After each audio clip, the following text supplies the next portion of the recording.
조갑제TV 시청자 여러분 안녕하십니까. 2019년 4월 29일입니다. 4월 29일 오전 9시 반입니다. 대한민국 헌법 제1조는 두 항으로 되어 있습니다. 제1항 대한민국은 민주공화국이다.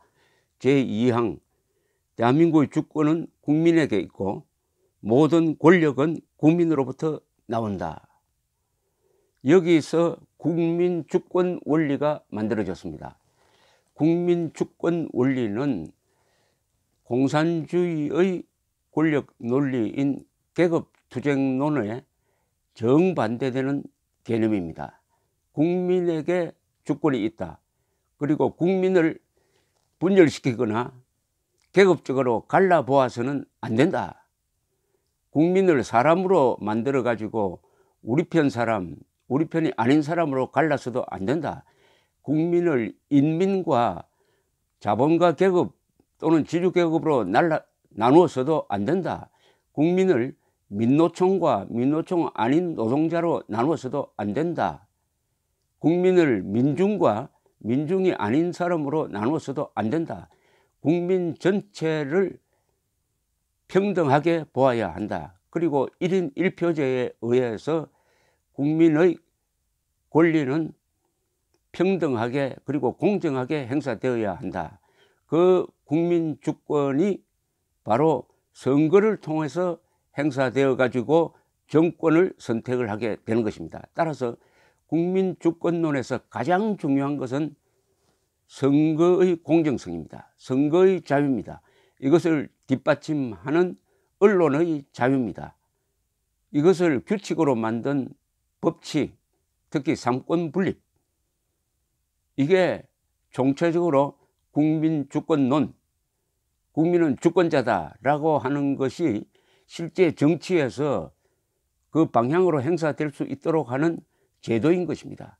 삼권 분립, 선거의 자유, 공정성, 그리고 언론의 자유 보장, 이것을 문재인 정권은 총체적으로 무너뜨리고 있습니다.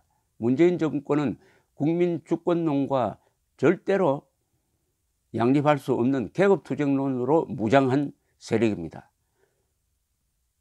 우리가 선거를 통해서 잘못 선택을 했습니다. 헌법과 맞지 않는 대통령과 헌법과 맞지 않는 이념과 정책을 가진 세력을 집권 여당으로 선택을 했습니다. 국민의 크나큰 실수입니다. 이것을 바로잡으려면 국민이 우선 실수했다 하는 것을 깨달아야 합니다. 그런데 아직도 문재인 지지율이 40%대를 유지를 하고 있습니다. 이 문재인 지지자들의 성향은 문재인 대통령이 잘하고 있다. 어느 부분에서 잘하고 있느냐? 대북 정책에서 잘하고 있다. 외교 정책을 잘하고 있다라고 생각을 합니다. 이게 맞습니까? 이게 틀렸습니다. 객관적 사실과 틀렸습니다. 그러니까 문재인 지지자들의 분별력에 문제가 있습니다. 분별력에 문제가 있습니다. 대한민국 국민으로서의 분별력은 뭐냐? 누가 공산주의자냐? 누가 진짜 민주주의자냐를 분별하는 능력이 있어야 합니다. 그래야 민주주의자로 위장한 공산주의자를 뽑지 않게 되는 것입니다. 그것을 분별할 수 있는 방법은 간단합니다.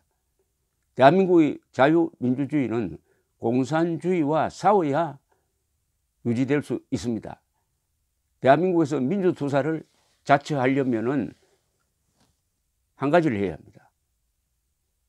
공산당과 싸워야 합니다. 공산당과 싸워본 적 있느냐? 이렇게 물었어야 했습니다. 없다고 했으면 그 자는 가짜 민주주의자입니다. 일제시대 때 일제와 싸운 적이 없으면서 독립투사로 위장하는 것과 같은 거죠.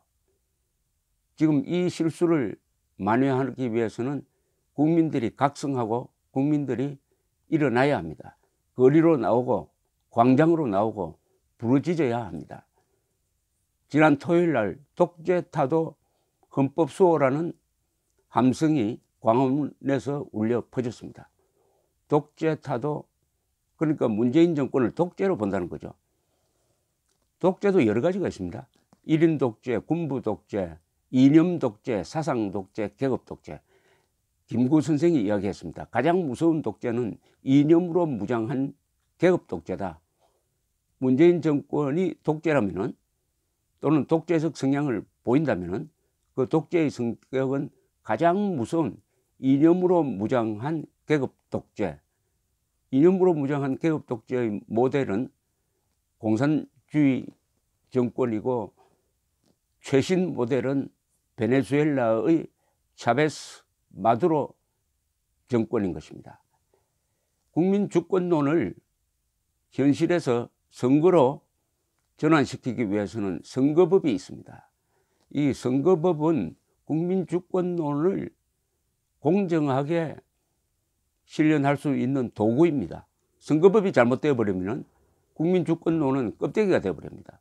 예컨대 1인 1표제가 아니고 세금 내는 사람은 1인 2표제, 세금 안 내는 사람은 1인 1표제, 또는 40대 이상은 1인 2표제, 40대 이하는 1인 1표제, 뭐 이런 식으로 하면 공정성이 무너지게 되는 것이죠.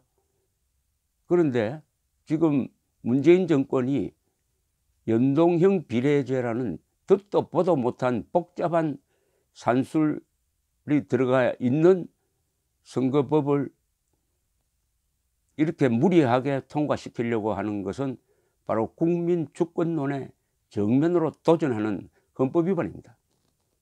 헌법 위반입니다. 왜 헌법 위반이냐?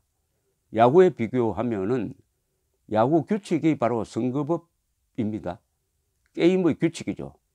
그런데 어느 날 갑자기 KBO 총재가 나와가지고 어느 날 갑자기 내일부터 3진 아웃 제도가 아니라 4진 아웃 제도로 하겠습니다. 그러니까 3 스트라이크 하면은 아웃돼야 되는데 아니고 4 스트라이크 하면은 아웃되도록 야구 규칙을 바꾸겠습니다. 이렇게 선언하는 것과 같습니다. 그러면은 선수 모든 팀들이 들고 일어나고 관중들도 그게 무슨 야구냐라고 이야기하고, 선수들은 그러면 4 스트라이크 제도에 대비해 가지고 우리가 훈련을 다시 해야 된다 이렇게 하더라도 KBO 총재는 그것은 관중들이 알 일도 아니다. 선수들 몰라도 된다. 우리가 시킨 대로 하면 된다 해가지고 4 스트라이크 아웃 야구 제도를 도입하는 거하고 마찬가지입니다. 아니 그보다 더 이것은 악성입니다. 하도 복잡하니까 심상정 씨는 뭐라고 설명했느냐? 국민들은 몰라도 된다라고 했습니다. 기자들이 물었어요. 그렇게 국민들에게 설명할 수 있느냐? 그런데 국민들은 몰라도 된다. 이것을 전하는 선거법 개정안을 전하는 어떤 언론 기사를 읽어봐도 이것은 고등수학의 실력을 가지지 않는 한 이해를 할 수가 없습니다. 그러면 이런 문제가 생깁니다. 국민이 투표를 할 때 나의 한 표가 어떤 역할을 하느냐? 나의 한 표가 국회의원을 뽑는데 한 표의 역할을 하느냐? 이런 복잡한 산술을 통해서 0.5표의 역할밖에 못하느냐를 알 수가 없습니다.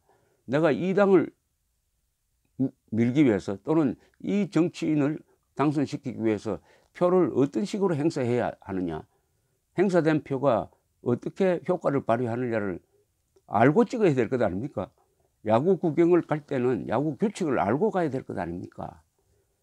그런데 이 KBO 총재에 해당하는 문재인 대통령은 또는 문재인 정권은 여러 구단 중에서 어느 구단 하나, 더불어민주당이라는 구단에 유리하고 더불어민주당과 같은 편에 서 있는 몇 개 정당에만 유리한 쪽으로 규칙을 일방적으로 바꾸려고 합니다. 그러면 야구가 아니라 이건 노름판이 되는 거죠. 노름판이 되는 거죠. 도박판이 되는 거죠. 이렇게 할 때 다른 구단들이 이제 들고 일어난 겁니다. 그 중에서도 두 번째로 강한 자유한국당이라는 구단이 그런 규칙 못 받아들이겠다 해가지고 지금 반대 투쟁을 하고 있습니다.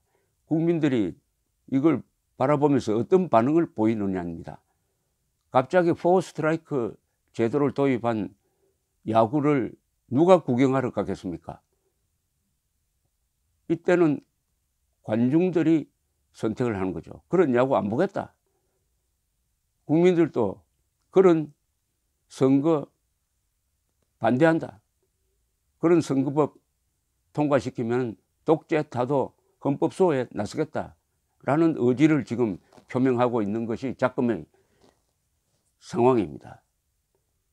쉽게 말하면 게임의 규칙을 멋대로 바꾸려고 하는 KBO 총재와 같은 사람입니다. 야구 규칙을 멋대로 바꾸려고 하는, 관중 무시, 구단 무시, 그리고 선수 무시. 왜 그렇게 무리를 하느냐?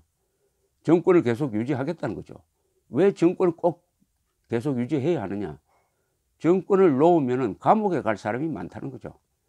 그동안 2년 동안 얼마나 많은 억울한 사람을 만들어냈습니까? 오늘 조선일보 사설에 제목이 이런 제목이 있습니다. 오늘 조선일보 사설 제목에 박찬주 전 대장 뇌물도 무죄, 국가 권력의 린치 어떻게 보상하나? 어떻게 보상하나?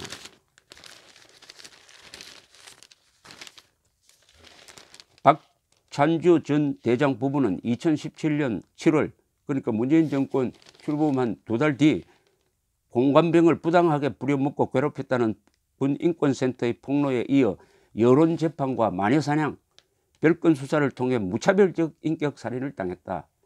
당시 여당 대표는 이적 행위에 준하는 사건이라고 했고, 문재인 대통령은 이번 기회에 군내 갑질 문화를 뿌리 뽑으라고 지시했다.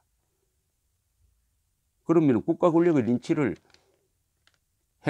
지시한 사람은 문재인 대통령, 그것도 국군 통수권자가 대장의 명예를 이렇게 짓밟았는데 결국 핵심되는 혐의가 다 무죄로 나왔다는 겁니다. 대장이 영창 살고 사진 찍히고 했는데 결과는 무죄다. 이 사람의 인생은 누가 복구해 줍니까? 그러면은 정권이 바뀌면 여기에 관계된 사람 온전하겠습니까? 박찬주 전 대장이 성인군자가 아닐 텐데 가만히 있겠습니까? 이런 일들이 얼마나 많습니까? 특히 이재수 전 기무사령관, 문재인 대통령이 사실상 수사 지시를 하는 정도가 아니라 유죄를 이미 선언한 그런 지시를 해놓으니까 그 밑에 수사기관에서 무리를 하는 과정에서 억울함을 느낀 이재수 전 기무사령관이 영장이 기각됐음에도 투신 자살했습니다. 여기에 관계된 사람들, 수사기관원들, 정권이 바뀌면 무사하겠습니까? 그러니까 길을 쓰고 지금 선거법을 개혁해가지고 집권 연장을 하겠다. 자, 이 정도도 문제인데 여기에 더 보태가지고 개혁된 선거법으로, 일방적으로 유리한 선거법으로 총선을 해서 3분의 2 의석을 5세력까지 합쳐가지고 확보한 다음에 자유민주주의, 국민주권론의 이 헌법을 바꿔가지고 계급투쟁론에 입각한 남북 연방제로 가는 그런 개헌을 하겠다. 그 개헌을 주도하는 세력이 과거에 김일성 숭배주의자들, 즉 김일성주의자들, 주사파 운동권 세력이 있는 것으로 의심받고 있다. 이런 상황입니다. 사실은 독재 타도란 말도 아주 온건한 말입니다. 이 상황에서 여기서 국민들이 얼마나 깨어나느냐. 문재인 대통령 지지율이 40%대에서 언제 5%까지 떨어지느냐 마느냐가 대한민국이 헌법 제1조 민주공화국임을 계속 주장할 수 있느냐, 국민주권론을 지켜갈 수 있느냐, 여기에 달려 있습니다. 모든 국민들이 이제 자유, 생명, 재산을 지키기 위해서 행동해야 할 시점에 왔습니다. 이렇게 야구 규칙을 멋대로 바꾸는 그런 구단, 그런 KBO라고 제가 비교를 해서 그렇습니다. 그런 야구는 국민들이 보지 않아야 합니다. 보지 않아야 합니다. 아니, 그런 규칙이 도입되지 않도록 해야 되죠. 그렇게 해야 야구를 살릴 수 있는 것 아닙니까?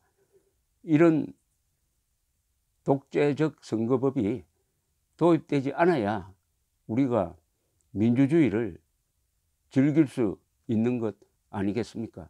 국민들이 행동해야 되는데 특히 젊은이들이 행동해야 합니다. 왜냐?